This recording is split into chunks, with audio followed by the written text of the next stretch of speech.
भाग्य खेलुची सिंदूर खेल सीरियल देखिए जबरदस्त सीन। लिपिका वर्षा मध्य संपर्क भल होगा लिपिका आयुष जन्मदिन पालन करने प्लान करुवे। से समय वर्षा कहे कि तुम दी जन गोटे 5 स्टार होटेल ले जाई डिनर कर। आकाश आसी पहुंची कहे मुझे गोटे टेबुल बुक कर दूसरी काली तुम दी जन जा जन्मदिन एंजॉय कर। किंतु लिपिका कहे कि ना मुझे चाहूँगी कि परिवार समस्त आयुष जन्मदिन पालन हो। से समय जेजेमा और प्रतिभा से आसी पहुंची वर्षा लिपिका मध्य एत निबिड़ संपर्क देखि से रागिजे आई जन्मदिन में एका पालन करने कथा शुणी आहरी रागिजे। रागी सेठार पलैजे से भावे कि आम मैंने जिते प्लां कले भी एम अलग करने से पुणी जोड़ी हो जाती। तापर सीने देखिए आयुष जन्मदिन पालन करने लिपिका सरप्राइज प्लां कर केक अर्डर कर आनी से बाथरूम रे जाई केक रेडी कर आयुष जन्मदिन पालन करने नहीं आसवे। किंतु से बेलू आयुष शई पड़े सरप्राइज प्लांटा सक्सेस हेनी। तापर लिपिका शई पड़े से लिपिका भावे मुझे सका आयुष को जन्मदिन विश करदेवी से आयुष को फेवरेट जलखिया तैयारी करेंगे और कॉफी तैयारी आने। किंतु आयुष से सब किसी न खाई चली लिपिकार सरप्राइज प्लान पुणी फेल हो।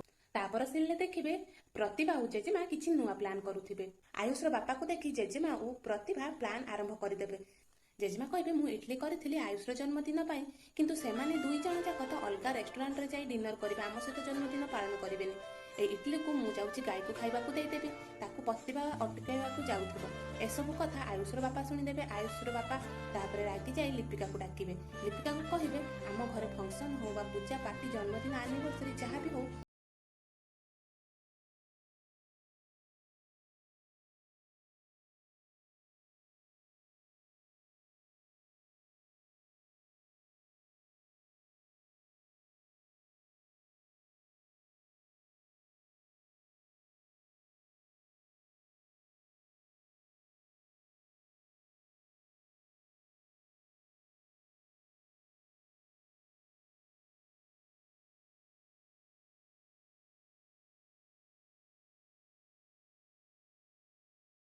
पालन करने प्लां करूँ।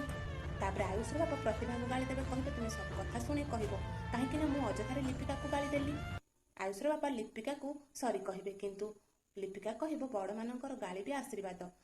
तापर सीने देखिए प्रतिभा और जेजेमा प्लान पुणी फेल हो। प्रतिभा कहे आम जो प्लान आरंभ करते आम से आसी पहुंची गले। वर्षा और लिपिका मध्य आम जिते भी झड़ सृष्टि करूना कहीं से पुणी क्षीर नीर भली एक हो गले। आज भी आम प्लान सक्सेस है फेल।